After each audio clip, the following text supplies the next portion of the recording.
Λοιπόν, παιδιά, βοηθήστε με σε κάτι. Θεωρείτε ότι η GL Show θεωρείται creator κανάλι? Τους βλέπετε creators?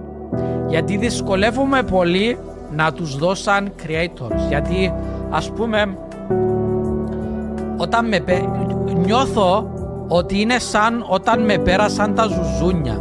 Όταν με πέρασαν τα ζουζούνια δεν το έκανα πολύ θέμα, γιατί δεν είδαμε τα ζουζούνια σαν creator κανάλι.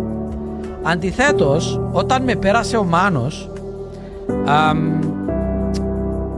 το είδα σαν ναι, κάποιος επιτέλους με πέρασε, και κάπως τώρα με τους GL Show δεν ξέρω αν πρέπει να θεωρήσω